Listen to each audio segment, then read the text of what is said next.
नमस्कार, देवभूमि के दंगल में आप सभी का स्वागत है। मैं हूं आपके साथ यशी शुक्ला। देवभूमि के दंगल में आज हम बात करेंगे धामी का फरमान, फिजूल खर्ची पर विराम। आपको बता दें कि मुख्यमंत्री पुष्कर सिंह धामी ने राज्य की आर्थिकी को मजबूत करने की कवायद तेज कर दी है। सीएम धामी ने आय बढ़ोतरी के लिए राजस्व वसूली में तेजी लाने के साथ ही कर चोरी के खिलाफ बेहद सख्ती से कार्रवाई करने के अधिकारियों को निर्देश दिए हैं। इसके साथ ही धामी ने फिजूल खर्ची रोकने के लिए बड़ा फैसला लिया है। मुख्यमंत्री ने फिजूल खर्ची को रोकने के लिए राज्य के अधिकारियों को अब एक से ज्यादा सरकारी वाहन नहीं मिलेगा। बता दें कि राज्य के अधिकारियों के पास अगर एक से ज्यादा विभागों की जिम्मेदारी है तो उनके पास अलग अलग विभागों से वाहन भी मिले होते हैं। लेकिन अब मुख्यमंत्री पुष्कर सिंह धामी के सख्त निर्देश के बाद राज्य संपत्ति विभाग के द्वारा इसको लेकर आदेश जारी किया गया है कि शासन के अधिकारियों के पास एक ही वाहन होगा। जो वाहन उनके पास ज्यादा है, अधिकारियों को उन्हें वापस करना होगा। वहीं मुख्यमंत्री धामी का कहना है कि अनावश्यक फिजूल खर्ची को रोकना राज्य के लिए बेहद जरूरी है। सरकार को सभी का सहयोग चाहिए और सरकार का फोकस पाई पाई बचाने पर है, जिससे राज्य की आर्थिकी मजबूत हो सके। वहीं विपक्ष ने इस फैसले की सराहना की है और फैसले को सख्ती से लागू करने की मांग भी की है। आज हम इसी मुद्दे पर चर्चा करेंगे। मुख्यमंत्री पुष्कर सिंह धामी ने राज्य की आर्थिकी को मजबूत करने की कवायद तेज कर दी है। सीएम धामी ने आय बढ़ोतरी के लिए राजस्व वसूली में तेजी लाने के साथ ही चोरी के खिलाफ बेहद सख्ती से कार्रवाई करने के अधिकारियों को निर्देश दिए हैं। इसके साथ ही धामी ने फिजूल खर्ची रोकने के लिए बड़ा फैसला लिया है। फिजूल खर्ची को रोकने के लिए राज्य के अधिकारियों को अब एक से ज्यादा सरकारी वाहन नहीं मिलेगा।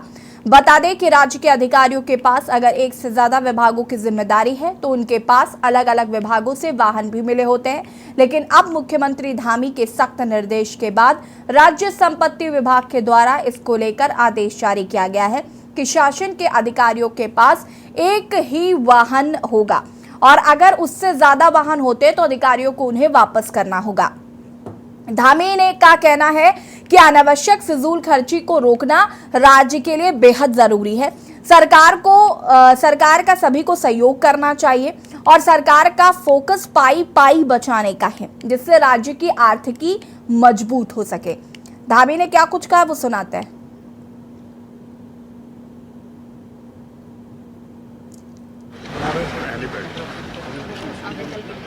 धामी ने ये फरमान सुना दिया है कि अब फिजूल खर्ची पर विराम लगेगा।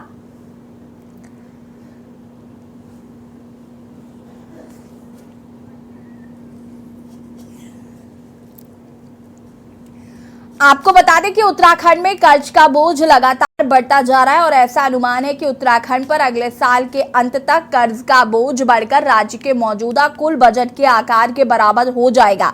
सरकार की वार्षिक वित्तीय विवरण के अनुसार 31 मार्च 2024 तक राज्य पर कुल कर्ज का बोझ भी 77,000 करोड़ के करीब पहुंच जाएगा।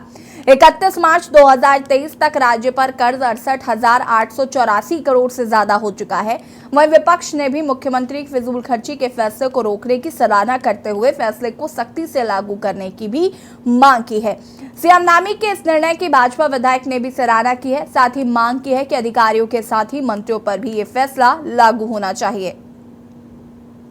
कुल मिलाकर मुख्यमंत्री पुष्कर सिंह धामी के फिजूल खर्ची को रोकने के कड़े फैसले की सराहना तो हो रही है, लेकिन देखना होगा धरातल पर यह फैसला कितना उतर पाता है। क्या अधिकारी सीएम के इस फैसले का पालन करेंगे? क्या अधिकारियों के साथ ही मंत्रियों पर भी ये फैसला लागू होगा या होना चाहिए? क्या सरकारी कार्यक्रमों पर भी सरकार कमी ला पाएगी? आज हम इसी मुद्दे पर चर्चा करेंगे। धामी ने जो फरमान सुनाया है ये कहीं ना कहीं जरूरी हो गया है, क्योंकि जिस तरीके से उत्तराखंड में हर एक प्रत्येक पैदा होने वाला बच्चा भी 1 लाख रुपए कर्जे में, ये अपने आप में एक बड़ी बात है। और मुझे लगता है कि जिस तरीके से ये कवायद शुरू की गई है ये बहुत पहले कर देनी चाहिए थी, ताकि ये जो फिजूल खर्ची है इस पर रोकथाम हो सके। हालांकि किस तरीके से ये पालन होता है, निर्देश का पालन कैसे किया जाता है, सख्ती से कैसे कराया जाता है, ये देखना काफी दिलचस्प होगा।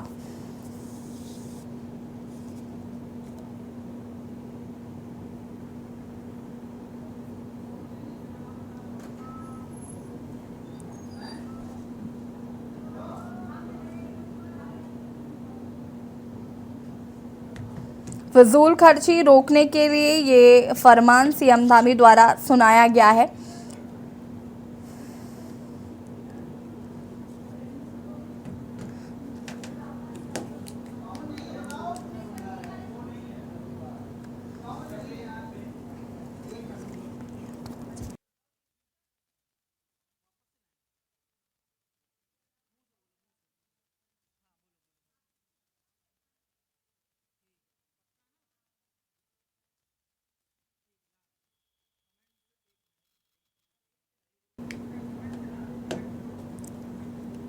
और आपको बता दें कि फिलहाल धामी का ये फरमान है कि फिजूल खर्ची पर विराम लगेगा। चर्चा हम इसी पर करेंगे। मेहमान भी हमारे साथ जुड़ चुके हैं और उनसे भी आपका परिचय करा देते हैं। सुभाष झा जी वरिष्ठ पत्रकार हैं, हमारे साथ जुड़ चुके हैं, बहुत बहुत स्वागत है। अनिल थपलियाल जी हमारे साथ जुड़ चुके हैं, बहुत बहुत स्वागत है।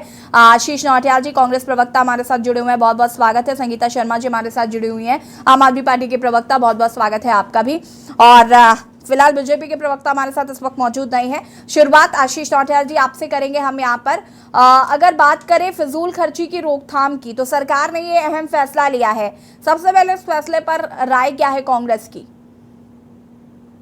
दो तरीके होते हैं, एक तो या तो अपनी आमदनी बढ़ा लो और नहीं आप इस लायक तो खर्चे रोक लो। और बहुत अच्छा किया, खर्चे रुकने चाहिए। लेकिन मुख्यमंत्री जी ने जब पूरे उत्तराखंड का हाल बेहाल कर दिया तब उन्हें याद आ रही है कि अब खर्चे रुकने चाहिए। आप देखें 100 करोड़ तो अभी हमने G20 के ऊपर खर्च करे हैं। अभी हमारे यहाँ स्मार्ट सिटी बन रही है, भले कहने की बात है हमारा पैसा नहीं था पर किसी का तो था। उत्तराखंड अगर कर्ज में चल रहा है तो पहले तो ये बोलना चाहिए ठीक है जी आप 1500 करोड़ रुपए हमें देना चाहते हैं, आप 1500 करोड़ हमारी कुछ जो इतना कर्ज ले रखा उसे निपटाने में हमारी मदद कर दी। भाई देने वाला तो आपको ओडी कार गिफ्ट दे देगा, पर आपकी अगर झोपड़ी है तो उस ओडी को रखोगे कहाँ आप? आपको तो बोलना चाहिए भाई पहले तो खाना दे दे मुझे, ओडी तो बाद में चला लेंगे, वो तो चलता रहेगा। तो इन लोगों ने क्या करा, इन्होंने कर्ज के ऊपर कर्ज लेकर आज राज्य को इस हालत में लाके खड़ा कर दिया कि राज्य के ऊपर चलने की ताकत नहीं रही। पेंशन देने के लिए पैसा नहीं है, अपने डिपार्टमेंटों को तनख्वाह नहीं दे पा रहे हैं 4-4 महीने। जब उत्तराखंड को पूरा खोखला कर दिया तो अब इन्हें याद आ रही है कि अब खर्चे कैसे बचाए जाएं। और अब खर्चे बचाने के लिए क्या करेंगे, व्यापारियों के पीछे पड़ जाएंगे। आज यहाँ छापा मार, कल वहां छापा मार, इसको पकड़ उसको पकड़, मतलब जो काम कर रहा जिसकी वजह से आप लोग सरकार चला पा रहे हैं, जिसकी वजह से देश चलता है, आप उसको इतना परेशान कर देंगे कि अपनी दुकान में ताला लगा के घर में बैठ जाएगा। जो आपको टैक्स मिलता है वो टैक्स मिलना भी बंद होगा। व्यापारी देश की रीढ़ की हड्डी होता है और उस व्यापारी को सरकारों ने परेशान कर रखा है। और खनन प्रेमी ये सरकार है। आप देखें खनन की खुद तो इन्होंने इनके डिपार्टमेंट से मुख्यमंत्री जी के विभाग से हल्द्वानी के अंदर एक ट्रक को बचाने के लिए लेटर जाता है कि इस ट्रक को छोड़ दो। उत्तराखंड के अंदर विकास नगर की बात है, जब एक पुलिस कर्मी जब ट्रक को रोक रहा था तो उसके ऊपर गाड़ी चढ़ा दी गई, ट्रैक्टर चढ़ा दिया। यहाँ डोईवाला में गोलियां चल रही हैं। तो खनन प्रेमी तो सरकार है, ये क्या रोकेंगे? ये तो राज्य को खोखला करने का काम कर रहे हैं। और निश्चित ही जब आज स्थिति हमारी इतनी विकट आ गई है तो हम भी चाहेंगे फिजूल खर्ची रुकनी चाहिए। आज इतने खर्चे कर रही है सरकार, इन खर्चों पे बैन लगाए। जरूरी नहीं है हर सड़क को इस हालत में लाके खड़ा कर दिया जाए कि जब टूट जाएगी तो फिर नई सड़क ही बनाएंगे। अगर उसकी सही टाइम पे रिपेयरिंग की जा सकती है तो रिपेयरिंग की जाए, जिससे कि पूरी सड़क बनाने की जरूरत ही ना पड़े। इतना कर्जा है हम लोगों पे तो दिखावे की बात नहीं है। पूरा ये कर्जा खाली भाजपा पे नहीं है, ये उत्तराखंड के हर एक नागरिक के ऊपर कर्जा है। तो हम सबका दायित्व तो बनता है कि हम फिजूल खर्ची ना कराएं सरकार से। और सरकार जो फिजूल खर्ची रोकने के जो उपाय कर सकती है सरकार को निश्चित ही करना चाहिए।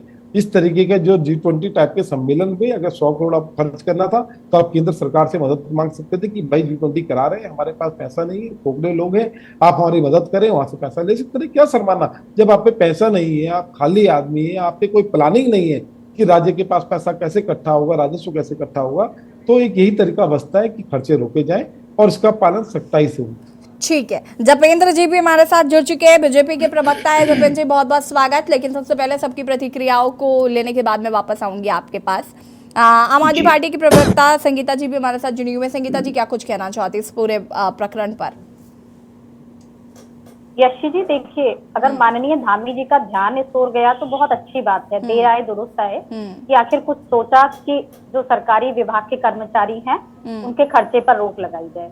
देखिए हमने उधार लेकर घी तो बहुत पी लिया यशी, अब इतने कर्ज में दब चुके हैं कि अब बारी है कि कैसे इसको कम किया जाए। तो देखिए सिर्फ सरकारी विभाग के खर्चे करने से पूरे कर्ज जो इतना उत्तराखंड पर चढ़ा हुआ है वो कम नहीं होगा। जिस तरह से कहा गया कि मंत्रियों के भी खर्चों पर लगाम लगनी चाहिए, तो वो भी जरूर होना चाहिए। बिल्कुल। माननीय धामी जी को इसका भी एक नोटिस जारी करना चाहिए, केवल एक विभागीय कर्मचारियों को नहीं, अधिकारियों को नहीं, जो मंत्री हैं, विधायक हैं, उनके खर्चों पर भी लगाम लगे। और दूसरी चीज यशी जी, देखिए राजस्व को बढ़ाने की भी पेशकश करनी पड़ेगी। केवल एक खर्चों को कम कर देने से हम आय और व्यय का संतुलन नहीं कर सकते, आय को भी बढ़ाना पड़ेगा। तो जब आय भी बढ़ेगी और व्यय को हम थोड़ा कम करेंगे, तब हम कहीं बैलेंस में आ पाएंगे। तो जो भी इस प्रदेश में हमारे पास संसाधन है, उनसे राजस्व कैसे बढ़ाया जाए, इस ओर भी ध्यान देना पड़ेगा। इसकी भी कवायद भाजपा सरकार को करनी पड़ेगी। ठीक है, वापस आएंगे। अनिल थपलियाल जी, क्या कुछ कहना चाहते हैं? फिजूल खर्ची पर अब विराम लगाने की बात धामी सरकार ने कही। यशी जी, सबसे पहले तो मैं ये धन्यवाद देना चाहूंगा माननीय मुख्यमंत्री जी को, जिन्होंने इतना बड़ा कदम पहले तो शपथ लेते ही होना चाहिए था, लेकिन अब दुरुस्त देर आई दुरुस्त आई, ये बहुत बड़ी अच्छी बात है। और अब मुझे लगता है कि अगर उन्होंने ये कदम उठाया है तो उनको ये ध्यान में रखना चाहिए कि 68,844 करोड़ रुपए तो हम पहले ही कर्जे में हैं, और 77,000 रुपया ये पहुंच जाएगा 2024 तक। अब पहला एक बच्चा जब जन्म लेता था तो वो 1 लाख पे था, अनुमानित कैलकुलेट था। अब जब वो बच्चा पैदा होगा तो पहुंच गया 1,40,000। ठीक है, तो सबसे बड़ी बात है कि जो ये फजूल खर्चे की अब इनको होश आई है, तो इन्होंने इन जो कार्यकाल रहा 5 साल का पहले, फिर ये 2-3 साल का अब हो गया है, तो इस बीच में ये क्यों नहीं होश हवास में आए कि भाई राज्य की आमदनी से ज्यादा खर्चा है और हमारे पास रिसोर्सेज कुछ है नहीं कि राज्य के विकास में लगा पाए। खनन माफियों पे कोई रोक नहीं लगा। जैसे अभी हमारे आशीष नोटियाल जी ने कहा, बहुत सही बात की उन्होंने, कि जब भी कोई ट्रक इनका या खनन माफिया से कोई उससे लगड़ झगड़ ले स्थानीय जनता, भाई तुम ऐसा क्यों करो, तो वो सीधे माननीय मुख्यमंत्री जी के यहाँ से फोन चले जाता, भैया इसको छोड़ दो, ये कर दो, वो कर दो, वो खत्म हो गया। अब राजस्व की बात रही तो राजस्व वसूली कहाँ से करेंगे? केवल खनन से आ जाएगा? केवल सरकारी विभागों से हो जाएगा? इनके पास रिसोर्स क्या है, ऐसा ठोस रिसोर्स क्या है कि जो कि ये जितना खर्चा है उसके लगभग 10% तो आगे रहे, ताकि ये खर्चा वो 10% जो बचेगा उसको उसमें खर्चे में लगाएं। अभी कई विभाग ऐसे हैं इनके जिन पे बेचारे वो संविदा कर्मी हैं, कैसे करके अपना जीवन यापन कर रहे हैं, बड़ी मुश्किल से तो रोजगार मिला उनको। 3-3 महीने 6-6 महीने में इनको वेतन जाता है। और तीसरी बात, फजूल खर्चा जो इन्होंने रोकने की बात की है, तो एक सचिव है, एक ब्यूरोक्रेट है, एक IAS अफसर है, और उसके पास 6 डिपार्टमेंट है, तो उसके पास 6 गाड़ियां हैं। उनका तेल का एक्सपेंसेस, उसका ड्राइवर का एक्सपेंसेस, उसका मेंटेनेंस गाड़ी का, उसके जो जहां वो कार्यक्रम में जाते हैं, जिस कार्य को करते हैं उसका खर्चा। इनके विधायक सरकारी मंत्री जाते हैं तो बिना हेलीकॉप्टर, बिना उसके 10-10, 15-15 गाड़ियां, इनके साथ प्रोटेक्शन भी चाहिए। तो सबसे पहले तो ये कम होना चाहिए। बहुत अच्छा कदम माननीय मुख्यमंत्री जी ने उठाया है, इसके लिए बहुत बहुत धन्यवाद उनको, साधुवाद, धन्यवाद। और हम कहेंगे कि हेलो, हाँ जी, कंटिन्यू करिए। इसके लिए मैं यूकेटी की तरफ से, यूकेटी के पूरे दल की तरफ से, अपने केंद्रीय अध्यक्ष की तरफ से और अपनी तरफ से और उत्तराखंड की जनता की तरफ से धन्यवाद दूंगा। कम से कम देर सही पर दुरुस्त से होश तो आया कि अब राज्य जो है बिल्कुल खत्म होने वाला है, बिल्कुल तादार में है, कर्जा इतना हो चुका है कि अब कोई किसी से तुम मांग भी नहीं सकते हो। अच्छा, तीसरी बात, अब ये विधायकों की मैं बात करूं, एक विधायक किसी कार्यक्रम में जाता, मंत्री तो बहुत बड़ी होगी, राज्य मंत्री, कैबिनेट मंत्री दर्जे का आदमी जाए तो थोड़ा बहुत खर्चा अगर हो भी जाता है तो सरकार को झेलना ही पड़ेगा। लेकिन एक विधायक भी जाते हैं किसी कार्यक्रम में तो वो भी अपना लंबा चौड़ा बिल बना के भेज देते हैं सरकारी खजाने में। तो जब वित्त में तुम्हारे पास पैसा ही नहीं, फाइनेंस ही नहीं, आपके पास वो अर्निंग ही नहीं है, तो आप एक्सपेंसेस कहां से करेंगे? सबसे बड़ा दुर्भाग्य इस प्रदेश का ये रहा कि जब इनके पास सत्ता गई थी और जो चीजें इन्होंने अपने अपील पत्र में लिखी थी विकास को लेके, राज्य को अग्रसर करने को लेकर के, उस समय उन पॉइंटों को कोई अगर हमारा विपक्षी दल या हमारे कोई अन्य लोग उठा अनिल सप्रियार जी, करके। मैं वापस आऊंगी आपके पास, वापस इस पर हम आपसे बातचीत करेंगे। तो सुभाष मेरे कहने का मतलब है ये बहुत सराहनीय कदम है, लेकिन ये धरातल पे हो। ठीक है, जपेन जी की प्रतिक्रिया के बाद सुभाष जी आपके पास आते हैं। जपेन जी, अगर हम बात करें तो देखिए बहुत सराहनीय कदम, विपक्ष ने पहली बार कोई आलोचना नहीं की, बहुत खुशी हुई, विपक्ष गदगद हो गया है कि आपने इतना अच्छा फैसला लिया। लेकिन ये जो अधिकारी हैं, विभागीय अधिकारी हैं, इनका कितना खर्चा आता होगा, कितना बचा लेंगे आप? आपके सबसे ज्यादा टैंट्रम्स तो आपके मंत्रियों के हैं, उन मंत्रियों के टैंट्रम्स कम करने ज्यादा जरूरी है ना। अगर मंत्रियों पर भी लगाम लगेगी तो मुझे लगता है उससे आपको फिर भी फायदा होगा। ये विभागीय कर्मचारियों के लिए नहीं निर्णय लिया गया, ये पूरे प्रदेश के संसाधनों को संजोए रखने के लिए, फिजूल खर्ची से प्रदेश को बचाए रखने के लिए उत्तराखंड के युवा मुख्यमंत्री का एक सराहनीय कदम है। और ये सब पे लागू होता है कि जो सरकारी खजाना है, जो जनता के हक हकूक का अधिकार का धन है। जपेन जी, पहले ये तो क्लियर करिए, सभी लोग इसमें, जी ठीक है, बिल्कुल इंक्लूडेड मंत्रिमंडल, ये सब पे लागू होता है कि प्रदेश के संसाधनों को, आम जनता के विकास के हक हकूक का जो पैसा है, संसाधन है, उनकी कहीं पे भी मिसयूज ना हो पाए उनका। और ये एक बहुत सराहनीय कदम है, तो सभी लोगों को उसकी प्रशंसा करनी चाहिए। हम देख रहे हैं कि हमारे सभी साथी प्रशंसा कर भी रहे हैं।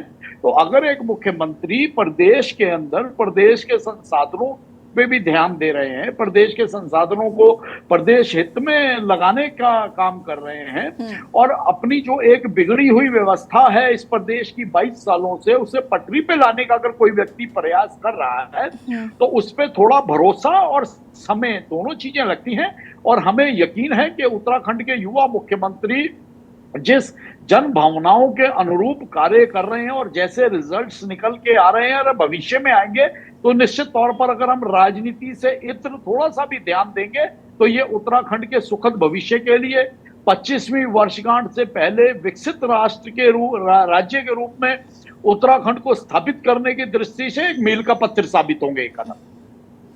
ठीक है, वरिष्ठ पत्रकार सुभाष झा जी भी हमारे साथ जुड़े हुए हैं। सुभाष जी, देखिए अभी तक हालांकि मुझे भी ये जानकारी थी कि यहाँ पर ये शायद सभी के लिए लागू है, लेकिन विपक्ष चूंकि कह रहा था कि नहीं, सिर्फ विभागीय कर्मचारियों के लिए, लेकिन उसे क्लियर किया जपेंद्र जी ने कि ये सभी के लिए, इंक्लूडेड मंत्री भी। क्या कहना चाहेंगे इस फैसले को लेकर? अनम्यूट कीजिएगा सुभाष जी।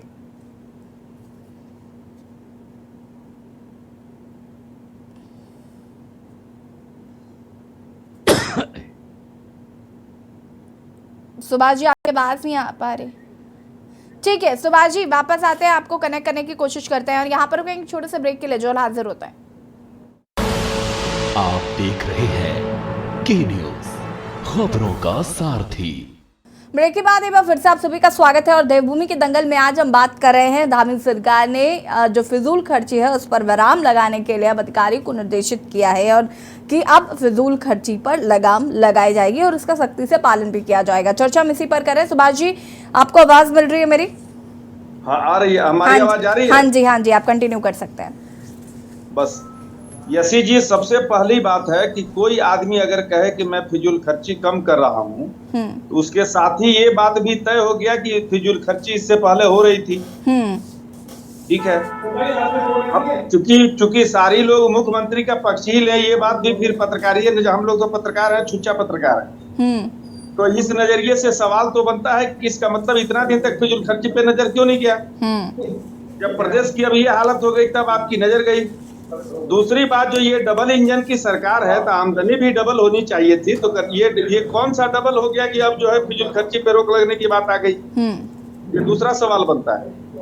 तीसरी बात ये कि जब डबल इंजन की सरकार है तो आखिर दिल्ली के हमारी जो सरकार है, केंद्र सरकार, कुछ तो रहम करे हमारे उत्तराखंड पे, हमारे कुछ तो कर्ज माफी होनी चाहिए, कुछ तो हमारा आमदनी बढ़ाने का हमारे तरीके पर विचार होना चाहिए कि इस राज्य के लिए, ये पर्वतीय राज्य है, इसका 65% जो है सिर्फ जंगल है, और हमारा जो जंगल और हमारी जो पानी है पूरे देश में जाता है। पर्यावरण अगर है तो ये पर्यावरण की सुरक्षा पूरे देश के लिए है। तो आखिर हमारी आमदनी बढ़ाने के लिए हमारी प्रदेश के लिए क्या हो रहा है? तीसरा सवाल ये उठता है कि क्या मुख्यमंत्री जी ने क्या पहल किया। मुख्यमंत्री जी को सबसे पहले मैसेज ये देना चाहिए था कि हम अपने तरफ से मुख्यमंत्री की ऑफिस से, मुख्यमंत्री कार्यालय से हम ये कटौती कर रहे हैं। एक अच्छा मैसेज जाता, ये होना चाहिए था। मुझे लगता है कि इस पे विचार मुख्यमंत्री जी करेंगे, गंभीरता से करेंगे। हमारे जपेंद्र भाई हैं, मैसेज पहुंचाएंगे उनको।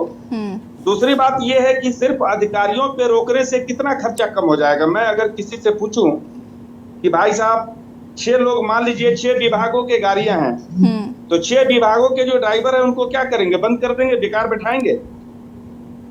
जो ड्राइवर बहाल हैं, जिनकी नौकरी जो संविदा पे रखे गए हों या परमानेंट ड्राइवर हो, उनका क्या करेंगे, वो बैठ करके फिर क्या करेंगे, एक बात। दूसरी बात, जो 6 गाड़ियां एक साथ, किसी विभाग की गाड़ियां कोई अधिकारी लेके नहीं जाता, हमेशा एक ही गाड़ी लेके जाता है। बावजूद इसके अगर 5 गाड़ियां बंद होती हैं तो ये अच्छी बात है। लेकिन अब सवाल उठता है कि एक मुर्दा पर से उसका पूरा बाल निकाल दीजिए तो उससे वजन कितना कम होगा, ये मैं नहीं कह सकता।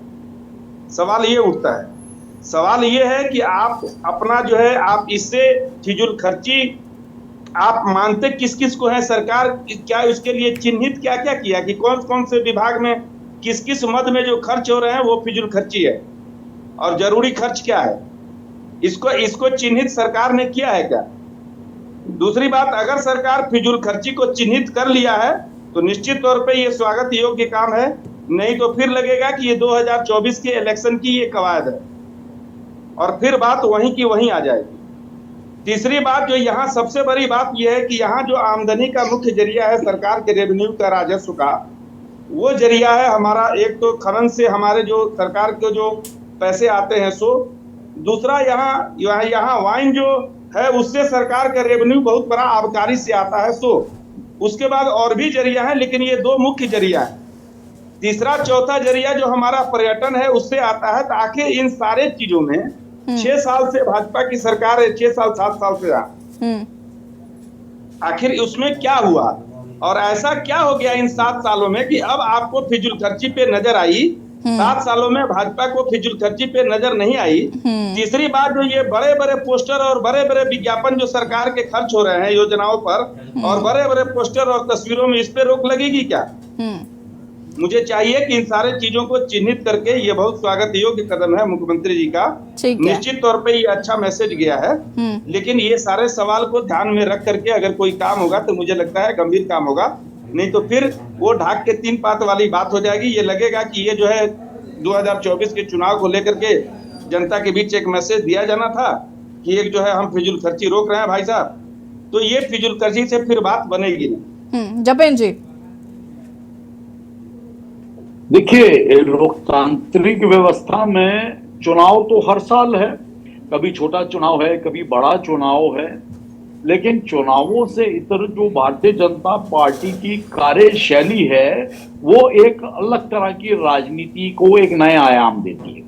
देश के अंदर विकास कार्यों को लेकर, प्रदेश के अंदर हमारा एक पर्वतीय राज्य है और बहुत महत्वपूर्ण राज्य है, बॉर्डर एरिया का राज्य है, एक बहुत ही सीमित हमारे पास संसाधन है। उन सीमित संसाधनों को कैसे बढ़ाया जाए, जो मिनी इंडस्ट्रियलाइजेशन है, मिनी इंडस्ट्रीज है, रेवेन्यू के लिए हमारे पास टूरिज्म है, और अभी हिली एरिया में रेल ट्रैक कंप्लीट हो गया तो कर्णप्रयाग के बाद एक नया तरह का टूरिज्म और नई इंडस्ट्री से हम रूबरू होने वाले हैं अगले वर्ष से।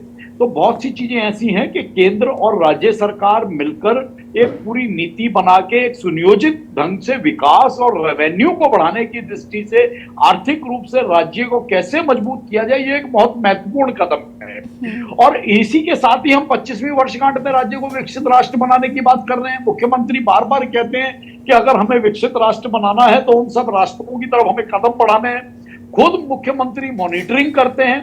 ठीक है, विपक्ष की या हमारे पत्रकार साथियों की मंशा और जो इनके प्रश्न चिन्ह हैं वो भी हमें स्वीकार हैं, क्योंकि अगर ये प्रश्न चिन्ह नहीं होंगे तो कार्यशैली में सुधार और व्यापक जो एक सुझाव है वो दृष्टिकोण ये इन्हीं सुझावों से सामने आता है। तो उसका हमने हमेशा भारतीय जनता पार्टी ने स्वागत करा और भविष्य में भी करेगी। और भारतीय जनता पार्टी जपेन जी, लेकिन जैसे कि सुभाष जी ने ये बात कही कि आपको अब याद आ रहा है कि फिजूल खर्ची हो रही है और आप स्वीकार कर रहे हैं कि फिजूल खर्ची हो रही थी।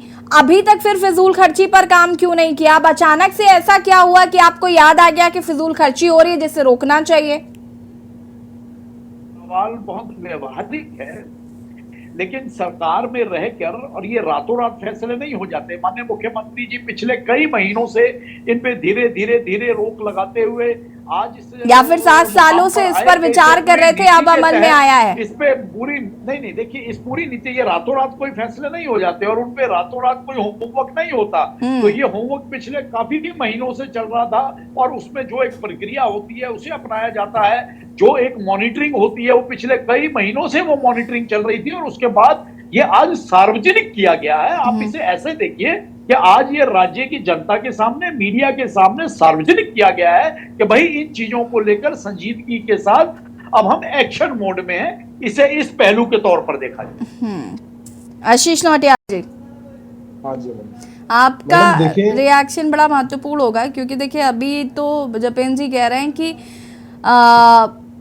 उसमें मंत्री भी इंक्लूडेड है। आपका तो प्रश्न ही यही था कि अधिकारियों से क्या होगा, वो तो कह रहे हैं मंत्री भी इंक्लूडेड है। मंत्री फिजूल खर्ची का मतलब राज्य के में जनता के धन की बर्बादी नहीं, और वो जनता के धन की बर्बादी करने का अधिकार किसी को भी नहीं होगा। मैडम देखें, ये धामी जी ने माना कि 7 साल से वो फिजूल खर्ची कर रहे थे। इसका धन्यवाद, आप लोगों ने अपनी गलती को स्वीकार आपने किया ये और ध्यान आगे क्यों नहीं फिजूल दिया खर्ची कि को 7 साल से वो इस पर मंथन कर रहे थे? अब ये पब्लिक डोमेन में आया है, आपने पॉजिटिव क्यों नहीं लिया इसे? फिर 2-4 साल और रुक जाओ और मंथन कर लो। जब बिल्कुल बर्बाद कर दोगे तब जाके बोल देना कि हमने पूरा राज्य को बर्बाद कर दिया, तो ज्यादा अच्छा नेगेटिविटी का तो देखिए इलाज किसी के पास नहीं है। नेगेटिविटी से ना तो प्रदेश आगे जाता है, मंथन के लिए ना 7 कोई साल लगे राजनीतिक आपको। दल आगे बढ़ सकता है, ना नेगेटिविटी से कहीं कोई योजना साकार हो सकती है। पॉजिटिव और आप पॉजिटिव थॉट के साथ प्रदेश की भलाई के लिए जो अच्छे कार्य हो रहे हैं, तो उसकी चाहे आप अनमने मन से ही सही, हमने तो यही बोला प्रशंसा भी कर दिया। 7 साल आपने अनमने मन से ही सही, अच्छी चीजों की प्रशंसा करने से, अच्छी चीजों की प्रशंसा करने से आपके सम्मान में कोई कमी नहीं आ जाएगी। ये मानना पड़ा कि हमने फिजूल खर्चे कर रहे थे, आगे हम फिजूल खर्चे रोकेंगे। मैं आपको एक बहुत अच्छा उदाहरण एक और देना चाहूंगा फिजूल खर्चा रोकने का। आप बहुत जल्दी 2024 के लिए अपने राज्य मंत्रियों की एक टीम तैयार करने वाले हैं। आप 100 से 150 राज्य मंत्री तैयार करने वाले हैं, जो हमारे करोड़ों रुपए के पड़ेंगे। आप इसको भी तुरंत रोके, आप राज्य मंत्री बनाने की आपको कोई जरूरत नहीं है। अब जब राज्य तक कर्जे में है, आप करोड़ों रुपए का एक फिजूल खर्चा और फिर करोगे, तो अब राज्य मंत्री वाला भी आप केस फिलहाल पीछे डाल दो। सरकार 2024 के लिए सरकार के कार्यों की तैयारी है और मंत्रालयों के कार्यों में सहयोग करने के लिए वरिष्ठ कार्यकर्ताओं को जिम्मेवारी दी जाती है, लेकिन धन का दुरुपयोग ऐसा नहीं है, ये बिल्कुल होगा जब राज्य मंत्री। जपेंद्र जी, तो एक सवाल और है मेरा, एक सेकेंड आशीष नौटियाल जी रुकिए जरा। जपेंद्र जी जरा मुझे इस बात का जवाब दीजिए। जपेंद्र जी, क्या होर्डिंग्स बैनर्स नहीं लगेंगे कितने भी चुनाव हो जाएं? देखिए अपने स्तर से जो पॉलिटिकल हमारे लोग या अन्य दलों के भी लोग अपने संसाधनों से अगर वो कोई व्यक्ति कुछ कार्य कर रहा है और उसका राज्य के संसाधनों पे विपरीत प्रभाव नहीं पड़ रहा है, जनता के हक हुकूक के धन की उसमें हानि नहीं हो रही है, तो आई थिंक अपने लेवल पे आदमी कुछ भी कर सकता है। लेकिन हाँ, ये जरूर तय है कि माननीय मुख्यमंत्री जी ने ये निर्णय लिया है कि जनता के धन की बर्बादी नहीं होगी और उत्तराखंड के संसाधनों का और जनता के हकूक के पैसे को उनके लिए ही इस्तेमाल किया जाएगा। ये एक बड़ा कदम है और सराहनीय कदम है। पूरे उत्तराखंड में मोदी जी की और धामी जी की फोटोएं लगी हैं यूसीसी के ऊपर। 2 साल बेमिसाल के ऊपर किसने अपने पर्सनल पैसे से लगाया? ये पर्सनल पैसों से नहीं लग रहा है, ये सरकारी पैसे से लग रहा है। जिस दिन सूचना के अधिकार से सब मांगा जाएगा, पता लगेगा क्षेत्रीय नेता, इस पे ही क्या है, लीडर 2 साल बेमिसाल क्या होता है? क्या आपने राज्य को लुटाया? आपने 7 साल लुटाया लगातार, और आप कहते हैं कि आपने 2 साल बेमिसाल बोर्ड लगा रहे हैं। इतने क्यों फिजूल खर्चा आप लोग कर रहे हैं, समझ नहीं आता। और दूसरा, आप कह रहे हैं आप इंडस्ट्रियां लगाएंगे। आज अखबार में आ रखा है कि उत्तराखंड से इंडस्ट्रियां छोड़ के जा रही हैं, क्योंकि उत्तराखंड में बिजली का बिल आपने ना ज्यादा कर दिया। इंडस्ट्रियां उत्तराखंड से अपना सारा ताम झाम उठा के यूपी की तरफ को जा रही हैं, आपके यहाँ छोड़ रही हैं। तो इंडस्ट्री आप लगाने की बात मत करें, आपके राज्य में तो इंडस्ट्रियां हटने की तैयारी कर रही है।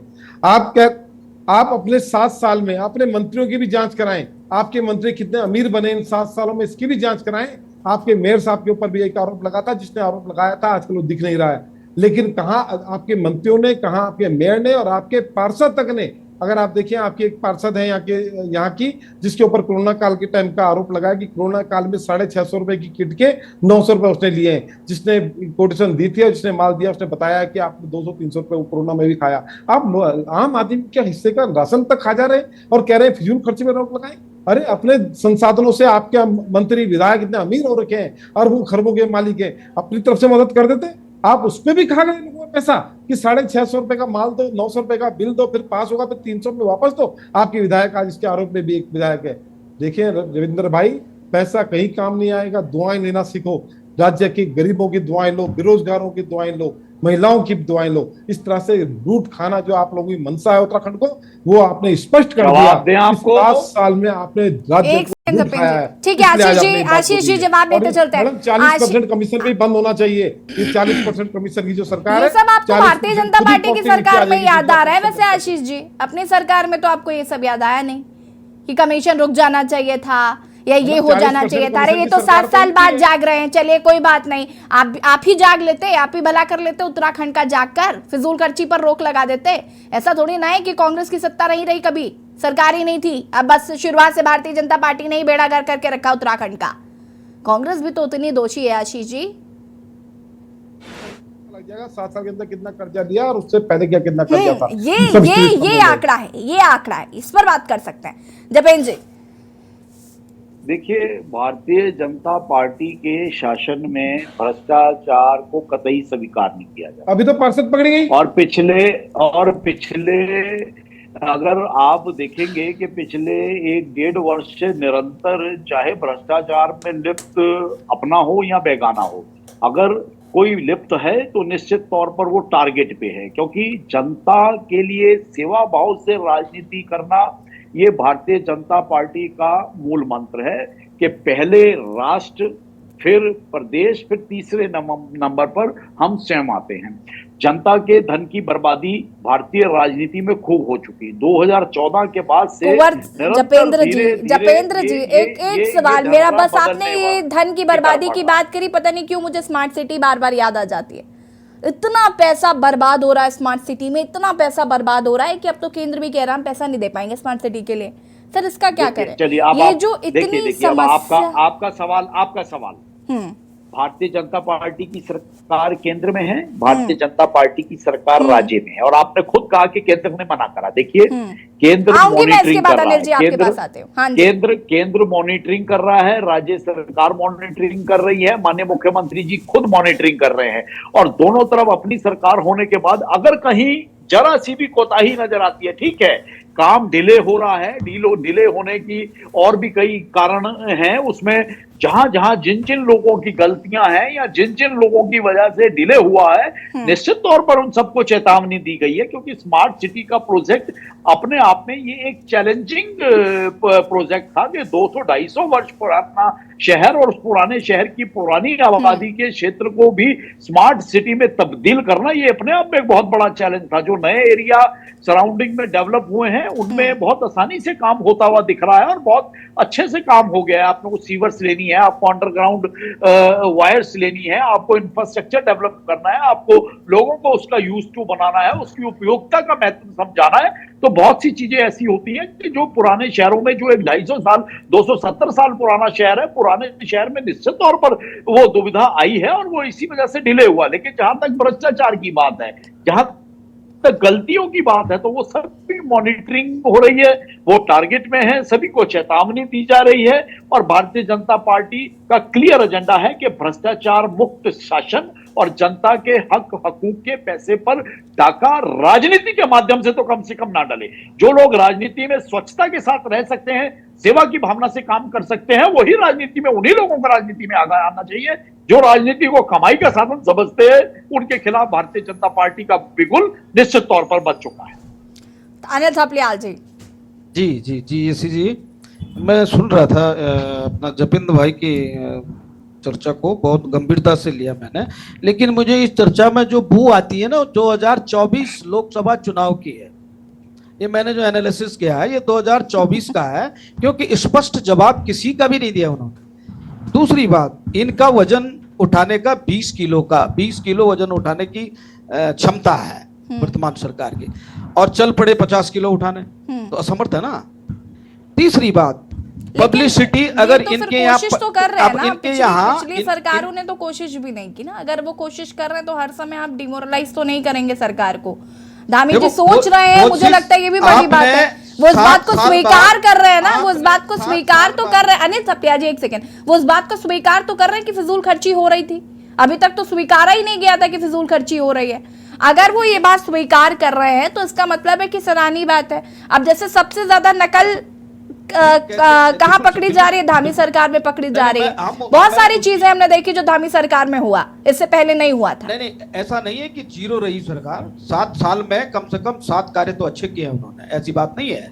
ऑल वेदर जपेन जी मैं आऊंगी बात, फ्लाईओवर ले लो, स्मार्ट सिटी का जो भी उन्होंने हाल किया वो भी बहुत जपेन जी मैं इसके बाद आऊंगी अपने तरीके से। एक बात मैम, एक बात यसी जी, एक मिनट है। अब ये जो पब्लिसिटी होती है इनके यहाँ, अगर थोड़ा सा कोई पार्षद या कोई छोटा मोटा निकाय चुनाव भी होता है तो पब्लिसिटी में इतना खर्चा हो जाता है कि राज्य का कोष सीधे सीधे 20-25% डाउनफॉल हो जाता है। अगर इनके पास उस कोष में पैसा ही नहीं होगा तो ये एक्सपेंसेस कहां से करेंगे? मतलब कहां लगाएंगे पैसे, कहां से लाएंगे पैसे, उसमें कहां लगाएंगे पैसे, कहां से जब इनके पास अर्निंग सोर्सेज ही नहीं है। ये कह रहे हैं कि ये पूरी उत्तराखंड की बात है। आप उत्तराखंड की बात छोड़ो ना, आप देहरादून की बात करो भैया।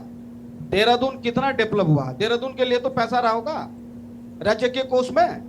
अभी आपने स्मार्ट सिटी का प्रोजेक्ट, ड्रीम प्रोजेक्ट की बात की, तो आप अगर इसको लें, 65 करोड़ का प्रोजेक्ट था, 4 आदमी इसमें काम कर रहे थे।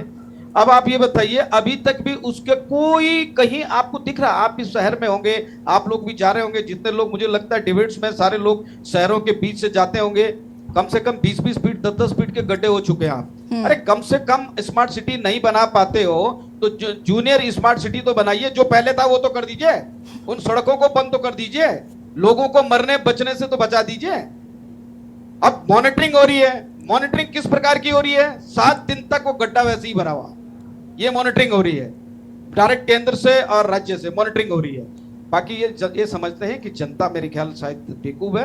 ये 2024 चुनाव का एजेंडा है, फजूली खर्चा रोको। हम समझते हैं बहुत बड़ी बात की। दोबारा बोल रहा हूं, पुनः मैं बहुत बड़ी और बधाई और धन्यवाद देता हूं मैं माननीय मुख्यमंत्री जी को और भारतीय जनता पार्टी के सभी सदस्यों को, जिनको कम से कम देर आई पर होश तो आई, दुरुस्त आई। जब राज्य बिल्कुल किनारे उसकी तरह, तिनके की तरह, तिनके को बल डूबते का सहारा, वो वाला हिसाब हो गया है। तो अब ये इस कदम को उठा रहे हैं, डूबते को तिनके का सहारा। नल जी हाँ, डूबते को तिनके का सहारा। तो जब ये हालत हो गई स्टेट की, राज्य की, तो अब इनको होश आ रहा है। तो अब चलो कोई बात नहीं, देर से चलिए अनिल जी मैं वापस आऊंगी। संगीता जी फटाफट अपनी बात को पूरा करेंगे, उसके बाद जब जी आपसे जवाब लेती हूँ मैं। संगीता जी। यशी जी देखिए, एक सेकंड अनिल जी मैं आऊंगी। फिजूल खर्ची को किया जाए। देखिए अभी तक जो मैंने नोटिफिकेशन पढ़ा उसमें तो केवल विभागों के लिए था, लेकिन अगर नेताओं के लिए कुंवर जपेंद्र भाई कह रहे हैं तो बहुत अच्छी बात है कि नेताओं के लिए है। और वो तो देखिए आने वाला समय बताएगा यशी जी, वरना आप और हम बैठकर दोबारा इसी बात पर डिबेट करेंगे। और देखिए जो सरकारी कार्यक्रम होते हैं उस पर भी बेइंतहा खर्चा होता है। जब भी कहीं कोई सरकारी कार्यक्रम होता है तो पहले उसके एडवर्टाइजमेंट में और फिर उसके कार्यक्रम में, तो उस पर भी कितनी रोक लगती है ये आने वाला समय ही बताएगा। और देखिए यशी जी, कहने में और करने में मैंने बहुत बार कहा है कि भाजपा की कथनी और करनी में एक बहुत बड़ा अंतर है। तो बिल्कुल धामी जी ने अच्छी सोच से, अच्छी दृष्टि से इस चीज को किया और इसको जारी करने की कवायद शुरू की है, लेकिन ये धरातल पर कितनी गंभीरता से उतरेगा, कितने अधिकारी मंत्री इसे गंभीरता से लेते हैं, ये देखने की बात है। क्योंकि धामी जी ने इससे पहले भी बहुत चीजों के लिए प्रयास किया, लेकिन हमने अक्सर देखा कि ना अधिकारी उसे गंभीरता से लेते हुए नजर आए और ना मंत्री गंभीरता से लेते हुए आए।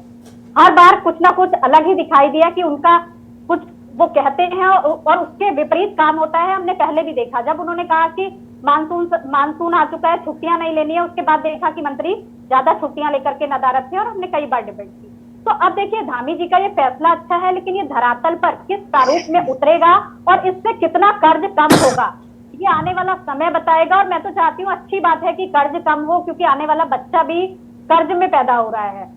और यशी जी सिर्फ इससे नहीं रुकेगा, मैं तो फिर कुंवर जपेंद्र भाई बैठे हैं और वो बात को पहुंचाएंगे आगे कि धामी जी को राजस्व बढ़ाने की भी कवायद शुरू करनी पड़ेगी, जो राज्य में पलायन की स्थिति है उस पर भी रोक लगानी पड़ेगी। जब बेरोजगारों को रोजगार मिलेगा, एक चक्र घूमेगा, तभी जो है उत्तराखंड का कर्ज कम हो सकता है। सिर्फ एक और ध्यान देने से उत्तराखंड का कर्ज कम नहीं होगा, ये पहल है, उसके लिए आपको शुभकामनाएं। ठीक है जपेंद्र जी, देखिए यहाँ पर आपके जितने भी पैनलिस्ट हैं वो उस बात को स्वीकार कर रहे हैं कि देखिए पहल जो है वो बहुत अच्छी है। अब पहली बात जो यहाँ पर संगीता जी ने कही वो ये कि आपको सिर्फ फिजूल खर्ची कम कर देने से तो भला होगा नहीं उत्तराखंड का, आपको राजस्व बढ़ाने के लिए और भी बहुत सारी चीजें देखनी पड़ेगी, रोजगार पर भी फोकस करना पड़ेगा, स्वरोजगार पर भी फोकस करना पड़ेगा, बहुत सारी चीजें हैं। दूसरी बात ये कि आपके मंत्री, आपके अधिकारी कितना मुख्यमंत्री की बात को सीरियसली लेते हैं ये देखना बहुत जरूरी होगा, क्योंकि देखिए आपके मंत्री कहते फिरते हैं, अधिकारी बात नहीं सुनते। ठीक है, आपके कई ऐसे मंत्री हैं जिन्होंने कई बार चिट्ठियां लिखी हैं, अधिकारी बात नहीं सुनते, मंत्री बात नहीं, मंत्री तो बात सुनते हैं नहीं सुनते वो तो अलग विषय है, लेकिन बड़ी सारी चीजें, तो आप इसको अमली जामा कैसे पहनाएंगे ये भी बड़ा सवाल है। सबसे पहले तो हम अपने सभी पैनलिस्ट साथियों की भावनाओं का सम्मान करते हैं और धन्यवाद देते हैं कि आप इतनी संजीदगी से इन विषयों के ऊपर चर्चा करने के लिए हम सब लोग समय समय पर बैठते हैं।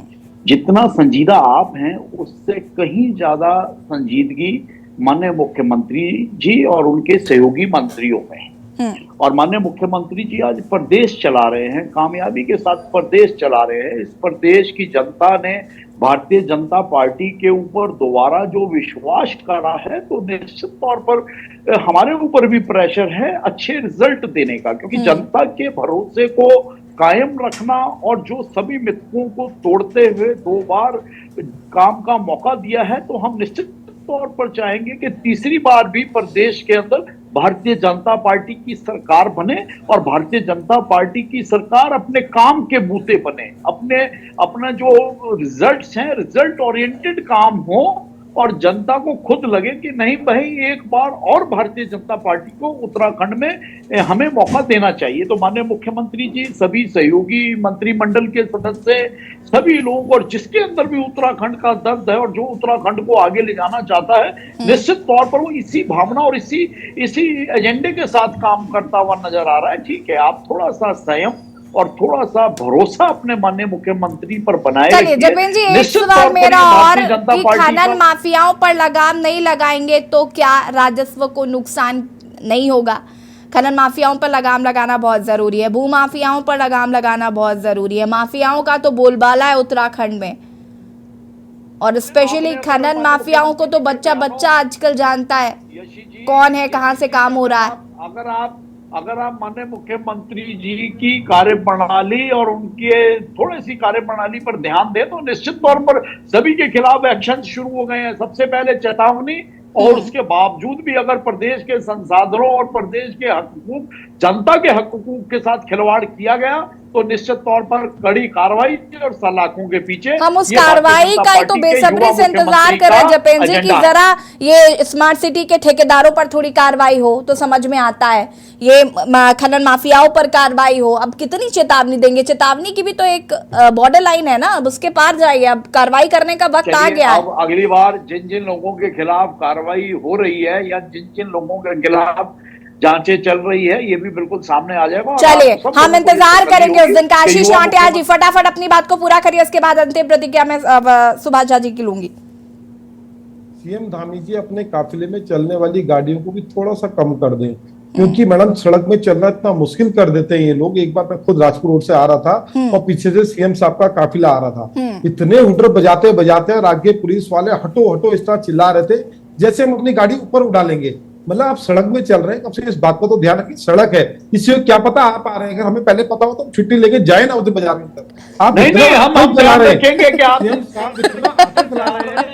आदमी को से कोई मंत्री ना गुजरे। सड़क में चल रहा होगा ये भारतीय जनता पार्टी ऐसे चिल्लाते हैं जैसे कांग्रेस के कार्यकर्ताओं के पास कांग्रेस के कार्यकर्ताओं का विशेष ध्यान रखा जाए। अब सीएम की सिक्योरिटी का तो ध्यान रखना पड़ेगा ना। आशीष जी कैसी बातें कर रहे हैं आप? मैडम अरे ऐसे भागने नहीं में यशी चलेगा जी, कि कहाँ हम गए ध्यान मैडम? रखेंगे उस रूट में चल रहे हैं, ये ऐसा भागते और चिल्ला रहे हैं कि कार्यकर्ता हटो हटो ऐसे चिल्ला रहे हैं, वहां से सड़क कोई गायब भी ना हो जाएंगे। गुजरे, कहाँ ना गायब वहां होगा से कोई? जनता नहीं, गुजरे, कहाँ गायब होगा? ना वहां बताइए से देवेंद्र माननीय भाई। मुख्यमंत्री जी दूसरी एक गुजरे बात और और ना बताऊं वहां से आपको कोई मंत्री गुजरे। जी जपेंद्र जिस जी, राजनीति जपेंद्र जी, जपेंद्र जी, मौका मिल गया आपको विपक्ष को घेरने का।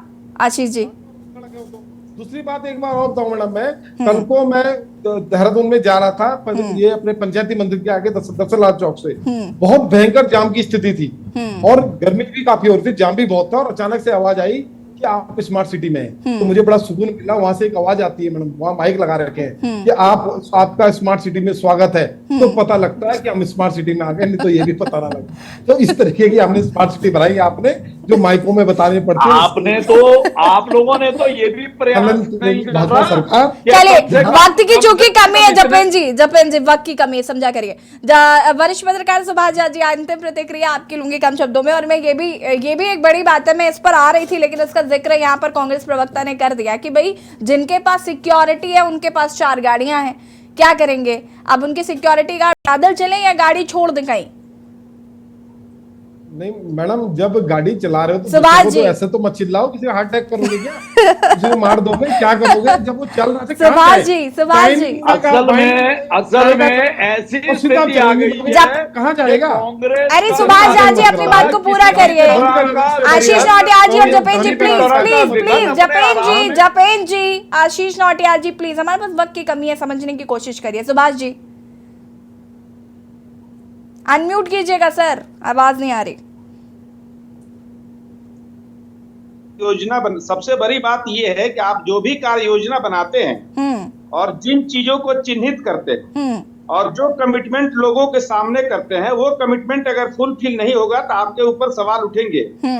फिर मैं आ गया एक लाइन की मैं बात करके खत्म करूंगा कि अभी जगह जगह पूरे शहर में गड्ढे हो रखे हैं, गड्ढे, और यहाँ बारिश का मौसम है और यहाँ डेंगू का मच्छर, अभी डेंगू का प्रकोप पूरा देहरादून में फैला हुआ है। तो क्या इस डेंगू के लिए सरकार जवाबदेह नहीं है? पानी गड्ढे में मच्छर पनप रहे हैं और उस मच्छर को रोक कौन रहा है? और लोग उससे तबाह हो रहे हैं, परेशान हो रहे हैं। लेकिन खैर सवाल ये उठता है कि जब आप संजीदगी से किसी प्लान को नहीं बनाएंगे तो फिर ये काम नहीं होगा। ये अच्छा पहल है कि फिजूलखर्ची सरकार को रोकनी चाहिए। मुख्यमंत्री का ध्यान बहुत अच्छी चीजों पे गया है, लेकिन सिर्फ फिजूलखर्ची रोकने से प्रदेश का भला होने वाला नहीं है। आप उन चीजों पर भी ध्यान दें कि यहाँ से रेवेन्यू जनरेट कैसे होगा और हम प्रदेश की आमदनी कैसे बढ़ाएंगे। अगर ये नहीं होगा तो खर्चा रोकने से कुछ भी हासिल नहीं होने वाला। बिल्कुल, सभी का बहुत बहुत शुक्रिया चर्चा में शामिल होने के लिए। और देवभूमि के दंगल में आज हम बात कर रहे थे धामी सरकार की पहल के फिजूल खर्ची पर लगेगा विराम, लेकिन धरातल पर ये मंत्री अधिकारी कितना मुख्यमंत्री की बात को सीरियसली लेते हैं वो जरूर देखना होगा, क्योंकि अगर फिजूल खर्ची पर लगाम लगाई जाती है तो थोड़ा बहुत फायदा जरूर सरकार को होगा, लेकिन उससे बड़ी बात यह है कि राजस्व को फायदा कैसा होगा इस पर भी सरकार को फोकस करना होगा। साथ ही साथ रोजगार जो है वो उत्तराखंड में ही हो, इसको लेकर भी कहीं ना कहीं सरकार को इस ओर ध्यान देना होगा। देवभूमि के दंगल में फिलहाल इतना ही। देखते रहिए के न्यूज़ इंडिया। नमस्कार।